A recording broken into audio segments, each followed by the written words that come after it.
which took about 6 hours. This is the one with extensions and the boho curl. And yeah, it's so cute. And I'm about to show you guys how I did this hairstyle.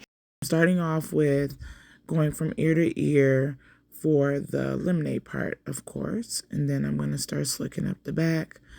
You're going to see me slick this all up. You want to make sure all those little flyaways and everything is slicked up. I am using pure neat braid. As you guys always know that I love that braiding gel is my favorite braiding gel.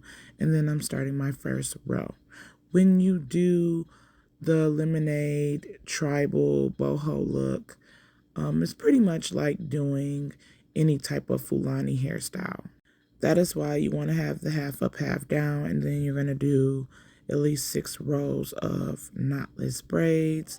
As far as the boho, which is adding the curls, I do add that in last, and I will tell you why once we reach that part of the video. But for right now, my sole focus is the knotless braid.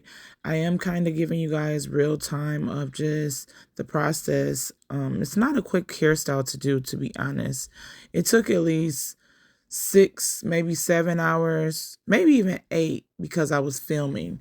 If I wasn't filming, it would have went a lot faster, but because I have to have the camera right for you guys and make sure the angles and the lighting to the best of my ability, your girl turned into a whole videographer. But anyway, I'm starting off with a knotless braid. Like I told you guys, I'm doing real time because I just want to show you guys how to do it.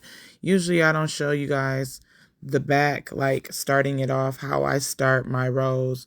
But I feel like since I haven't done it in a long time that I'm just going to show you right now. I do feed in the hair immediately. For me, I think that makes the hair not seem so weak at the base.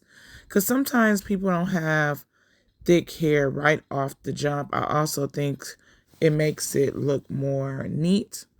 I don't like seeing like a tiny braid started and then all of a sudden it gets thick as it like just super thick. I don't like that look. It drives me insane. So I tend to make it, at least it is of course smaller than, I just add in small pieces.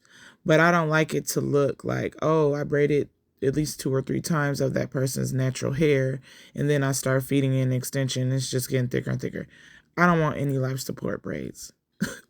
When I say life support braids, I mean where it looked like at any moment it can just get broken off by just, and I think about like, what if you snag your hair? Because I've had braids that was so long that when I got out the car, like moving too quickly, I slammed them in the door. Like, what the heck? So just imagine if you did that on an accident. Like, what the heck? Slammed your own self and they had to undo it. So I don't like life support braids. So that is why you see me immediately. So you'll see me split it into 3 sections, do a little crossabout, and then I'm feeding in hair. Of course, I'm using a braiding rack. I love to have my hair prepped. My daughter, which is my favorite, one of my favorite models, my daughter and my boys are always my favorite models. But yeah, anyway, she prepped all the hair. You want to prep small pieces. Because you don't want to, and then if you need to grab 2 at a time, you can do it that way just to thicken it up. But you always want to do small pieces, especially when doing the size that I'm doing, which is considered like a medium, or maybe even small to some. Your size is your size. I hear a lot of people that go to braiders like, I don't understand how this size is this size and this size is this size. First of all, when you do a knotless braid, it's all about the density of your client's hair. You might have long hair, but your hair may not be super thick. I know for me, girls be wanting tiny braids, and I just don't be feeling comfortable if you have like fine, thin hair. Because rather I'm feeding it in or braiding it in like a regular box braid, that hair, the extension is still weighing down your hair and your hair follicles. So I go by the density of my client's hair, and that's pretty much how I base it upon. Now, if they just so want it, then of course I may do it for them a lot smaller. But your boxes is your boxes, and your knotless size is your knotless size. So I'm not here to be the one to tell you that. I just want to show you guys how to do the hairstyle. So of course, I'm not going to show you guys a whole repetitive motion of me doing the back row.